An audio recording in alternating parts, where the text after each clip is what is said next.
आज आपण गुलाबांच्या पाकळ्यांप्रमाणे चिरोटे बनवणार आहोत। यासाठी आपण 2 वाटी मैदा घेणार आहोत। यामध्ये चवीप्रमाणे मीठ घालूया, 2 चमचे तूप घालूया। सगळ्या पिठाला तूप व्यवस्थित चोळून घ्यायचं। आता यामध्ये आपण थोडं पाणी घालत आपण पिठाचा घट्टसर गोळा मळून घेऊया। पिठाचा घट्टसर गोळा मळून झालेला आहे। अर्धा तास याला आपण झाकण बंद करून मुरायला ठेवूया। आता आपण साठा बनवूया। यासाठी अर्धा वाटी कॉर्नफ्लॉवरचं पीठ घेतलेलं आहे।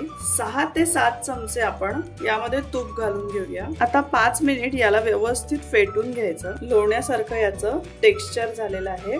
चिरोट्यासाठी साठा तयार झाला आहे। आता अर्धा तास झालेला आहे। लिंबाच्या आकाराचे आपण पिठाचे गोळे बनवून घेऊया। एक मैद्याचा पिठाचा गोळा घेऊन त्याची आपण पातळ चपाती लाटून घेऊया।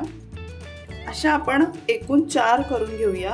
एक चपाती लाटलेली आहे आपण। यावर आपण पाव चमचा साठा लावून घेऊया।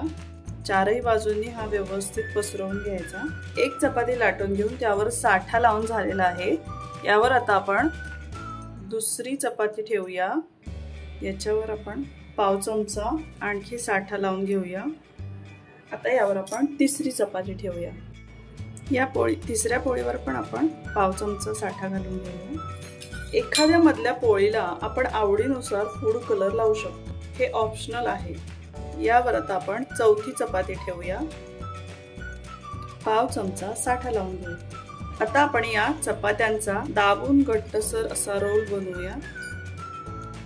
आता रोल आपण आवडीप्रमाणे आपण लहान मोठे साइजचे गोळे कट करूया। खूप छान असे गोळे कट झालेले आहेत। आता यांना आपण लाटून घेऊया।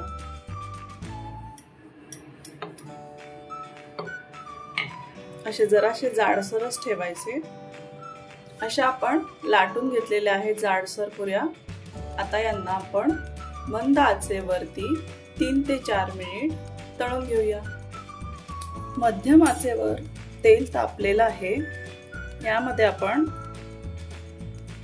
3 ते 4 मिनिट आलटून पलटून घेऊन चिरोटे तळून घेऊया।